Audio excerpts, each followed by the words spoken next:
أول حلم حلمته بحياتي لما كنت طفلة، وكتبته في مقال لاحقا إني ارتديت طاقية الإخفاء ورحت لفلسطين لحررها وحدي، والحكي عن سلافة وخرجي الشبيحة وفشخ الجديدة.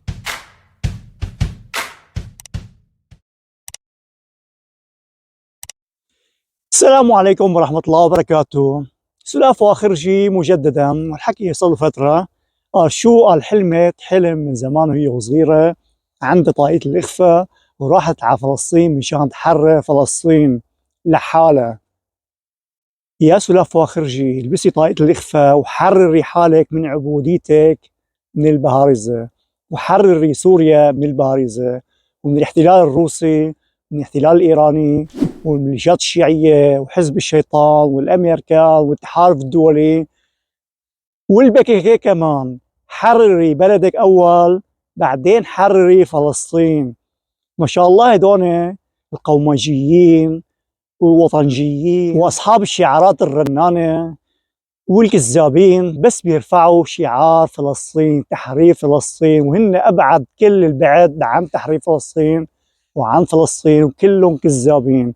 من سلافة خرجي لأكبر حاكم في الدول العربية بيرفع شعار تحرير فلسطين، كلياتهم أكذب من بعضهم، كلياتهم بس بدهم يركبوا ترند ويفرجوا حالهم إنه هن عندهم قضية واحدة هي تحرير فلسطين. وهن أصلا الفلسطينيين اللي عايشين تحت الاحتلال الإسرائيلي عايشين أفضل من اللي عايشين تحت أي حكومة عربية، وجوازهم بيدخلهم أي دولة غربية بكل سهولة.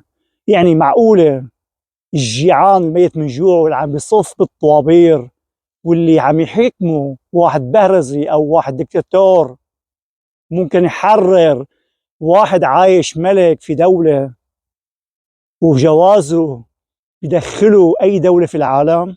عايش بدولة ديمقراطية رغم إنه هي محتلة بلده، بس معيشته يعني ملك، يعني راتبه بالآلاف، جوازه بيدخله أي دولة في العالم بدون أي مشكلة.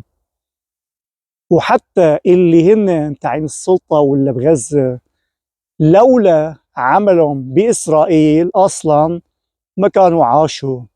رواتبهم في السلطة وبغزة أفضل من اللي عايشين بسوريا قبل ما تدهور الأوضاع الاقتصادية. كيف بدكم تحرروا ناس شبعانة يا جياع في بقرستان يلي عايشين عبيد للبهارزة؟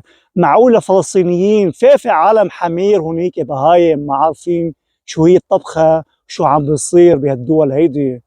معقولة واحد عايش ملك يرضى انه يجي واحد بهرزي يجي يحرر له بلده؟ او ايران اللي شعبها عم ينتفض ضد الحكم تاعها الميت من الجوع، معقولة الجائع يحرر واحد شبعان يروح يجوعه ويصففه على الطوابير ويخليه لا كهرباء ولا مي ولا مازوت ولا غاز ولا خبز، ويعيش القلة ويندب حظه ويقول يا ريتني ما تحررت؟ ومثل ما قلت في كثير عالم بالفعل مغشوشة بهالشعارات من الفلسطينيين، للأسف لازم يفيقوا. إذا بضلوا مثل هيك ما حدا أصلا راح ينصرهم، ما حدا راح يحررهم، هي مجرد شعارات عم يضحكوا عليكم وعم يضحكوا على الشعوب تاعينهم مشان تسكت.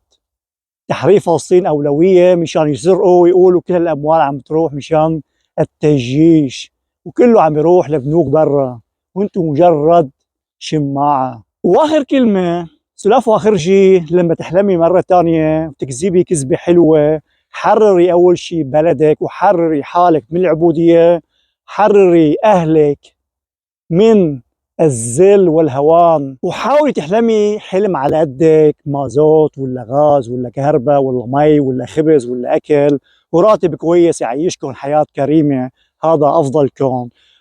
كمان احلمي بجواز ممكن يدخلك لأي دولة في العالم يحترموكي، ما أنه لما يشوفوا جوازك ويقولوا شو هذا يفتشوكي أو يذلوكي أو يطردوكي. وبس لهون بتمنى الفكره توصل، اكيد ما توصل 100 عدد. بني قريت وبني شعيب وبني فليس وبني بكيك وبني رايب وبني خشاوي ورويس وبني بليح وبني معايس وبني تعايس وبني طويس وبني شحيش وبني قليب وبني زبيل وبني تريك وبني حمير وبني بعير وبني زويد وبني سعيد الى اخره من عبيد الدكتوريات العربيه والغير عربيه. والسلام عليكم ورحمه الله وبركاته يا احرار من كل قوم بيض والطائف والاديان.